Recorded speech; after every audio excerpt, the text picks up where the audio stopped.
You're a boy, maybe 11 years old, and your father is handing you over to a stranger, not selling you, something colder, a political transaction, a guarantee written in flesh that your father will behave.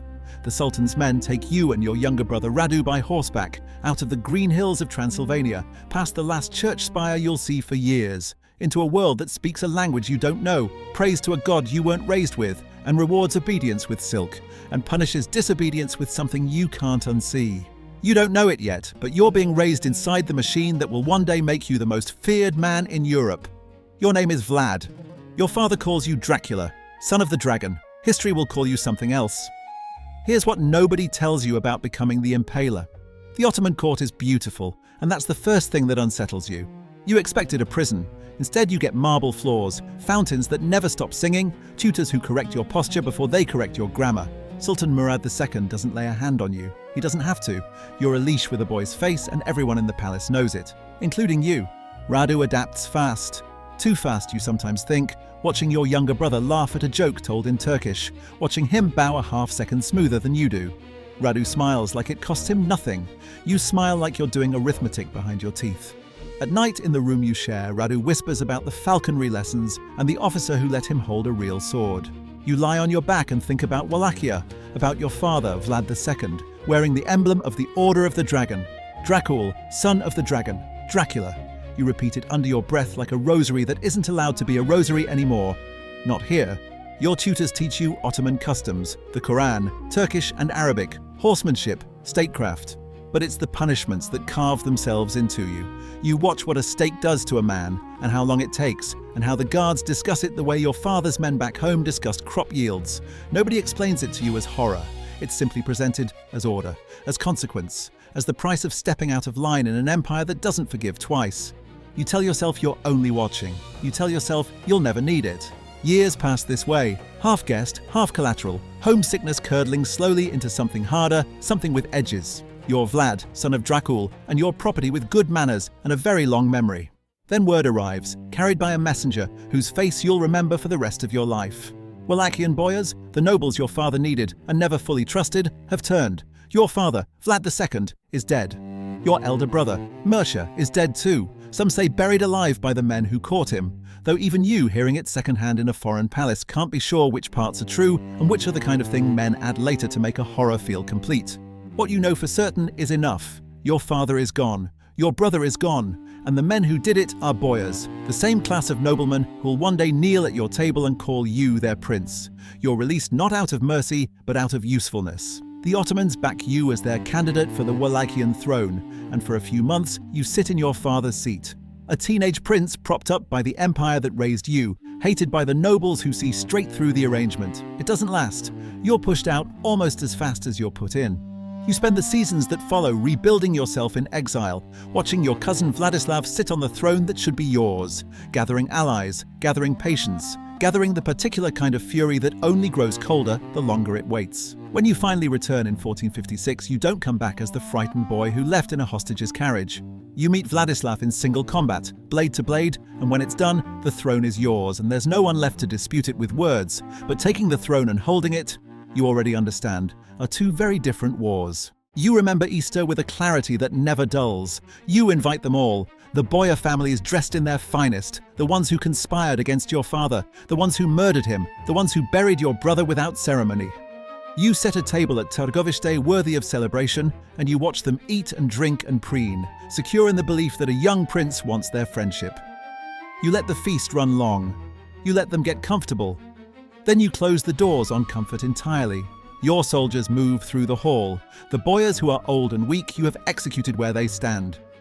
The rest, men, women, children still in their Easter clothes. You force onto the road, 80 kilometers of it, toward the ruins of a castle above the Argesh River. You watch them walk until their fine clothes turn to rags, until there's nothing left of the nobility they were born into but bleeding hands and a fortress rising stone by stone above the gorge. Puenari Castle rises out of their labor. Some of them die building it. You don't mourn them. This isn't simply cruelty for its own sake, though history will remember it that way. This is arithmetic. These are the families who let your father die, who let your brother be taken from you. You learned in a sultan's court that fear is a language more efficient than diplomacy. You're simply the first to speak it fluently to your own people. The boyars who survived the fortress understand something new about their prince. Land disputes stop reaching your court. Theft stops. Men leave gold cups on public wells to prove a point about the order you've built, and the cups aren't stolen, because everyone knows what stealing costs now. You marry during this period too, though history keeps the shape of your first wife blurred. Her name lost, her fate uncertain.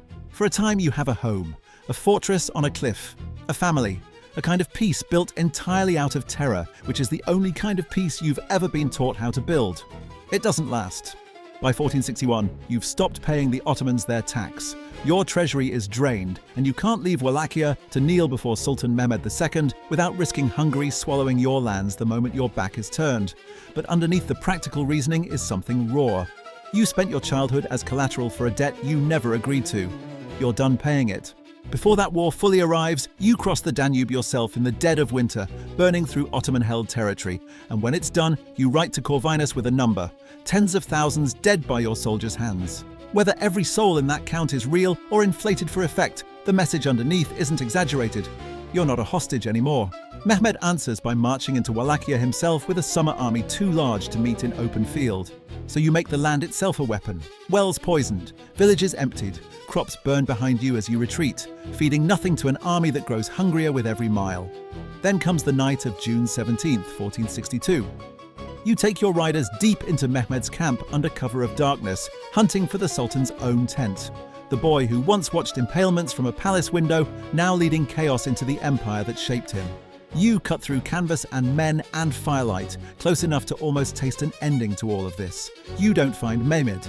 The raid causes chaos and casualties, but the Sultan lives, and by morning, you're retreating again. What you leave behind as Mehmed's army closes on Targoviste isn't subtle.